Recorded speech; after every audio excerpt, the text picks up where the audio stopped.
बिस्मिल्लाहिर्रहमानिर्रहीम। माँ अगर अपनी ममता दिखाने पे आए तो अपने बच्चों के लिए जहाँ की बाजी पे लगा देती है। वही माँ अगर अपनी ममता भुलाने पे आ जाए तो अपनी जात के लिए अपने ही बच्चों पर जुल्म के पहाड़ तोड़ सकती है। जब इश्क का भूत सर पे सवार होता है तो माँ की ममता भी मर जाती है। जब हया खत्म हो जाती है तो माँ भी कातिल का रूप धार लेती है। क्या माँ भी इतनी संगदिल हो सकती है? क्या दुनिया में ऐसा भी हो सकता है कि एक माँ अपने दो नन्हे मुन्ने बच्चों को इतनी बेदर्दी के साथ कत्ल करवा दे? क्या इश्क वाकई इतना अंधा होता है कि अपने प्यारों की जान का ही खात्मा करवा देता है? क्या वाकई हम उसी मुआशरे में रहते हैं जिसमें माँ के कदमों तले जन्नत बताई गई थी? क्या हम इतने अंधे हो चुके हैं कि अपने ही घरों के अंदर इतनी सफाकियत को पाल रहे हैं? ये अफसोसनाक वाकया पेश आया सियालकोट के इलाके भीको छोर में। दो बच्चों की माँ अपने खामन से बेवफाई करती है। वो खामन है जो एक डेरे के ऊपर सारा दिन काम करता है ताकि अपनी बीवी और बच्चों का पेट पाल सके। वही बीवी जो दो बच्चों की माँ है, अपने शोहर की आंखों में धूल झोंकते हुए उसी डेरे के मालिक के साथ जिस्मानी ताल्लुक कायम कर लेती है। ये इश्क के अंदर इतने अंधे हो चुके हैं कि सारी हदें पार कर देते हैं। एक दिन ऐसा होता है कि अपने यार के साथ ये काबिल इतराज हालत में पकड़ी जाती है और पकड़ने वाला को और नहीं, इसी औरत की 6 साला बेटी है जो देख लेती है कि मेरी माँ किसी गैर मर्द के साथ बरहना हालत में लेटी हुई है। वो कहती है मैं बाप को जाके बताऊंगी। माँ उसको समझाती है, डराती है, धमकी लगाती है कि नहीं ऐसा नहीं करना।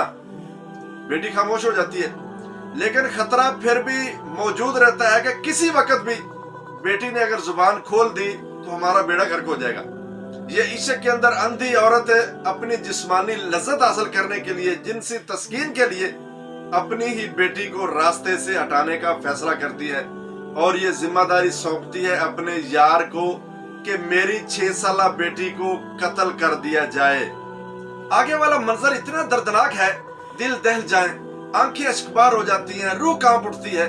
वो दरिंदा सिफ्त आशिक 6 साला बच्ची को पकड़ता है, साथ उसके 3 साला भाई भी मौजूद है।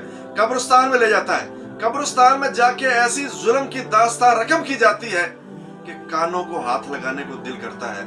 वो जालिम ईंट पकड़ता है, दोनों छोटे बच्चों को मारना शुरू कर देता है, हड्डियां तोड़ देता है। वो बेचारे रोते हैं, चीखते हैं, चिल्लाते हैं, जिंदगी की भीख मांगते हैं। कभी माँ को आवाज देते हैं, कभी भाई को आवाज देते हैं, कभी बाप को आवाज देते हैं कि हमें बचाया जाए, हमारा क्या कसूर है। वहां पे कौन था सुनने वाला? सिर्फ वो दरिंदा था, वो बच्चे थे।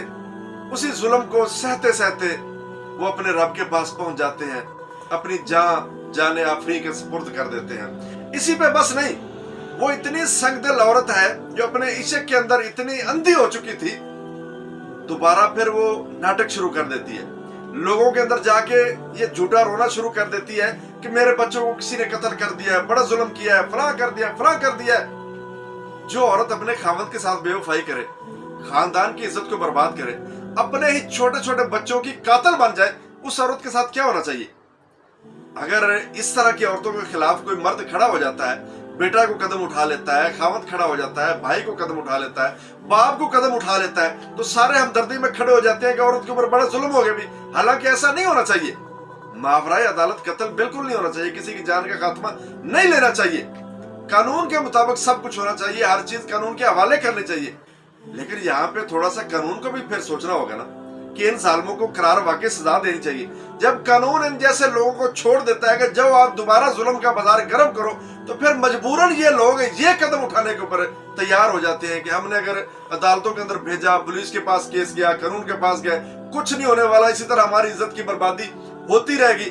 तो फिर ये लोग इसी तरह गैरत के नाम पे, इज्जत के नाम पे ये कदम उठाते रहेंगे। फिर आप औरतों की हमदर्दियों के ऊपर जुलूस भी निकालेंगे, बातें भी करेंगे, इंटरव्यूज भी देंगे, बहुत सारी चीजें होगी।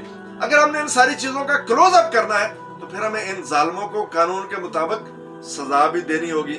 और ऐसी संगदिल बदबख्त औरतों को भी सोचना होगा जो अपने शोहरों को, खामदों को धोखा देती हैं।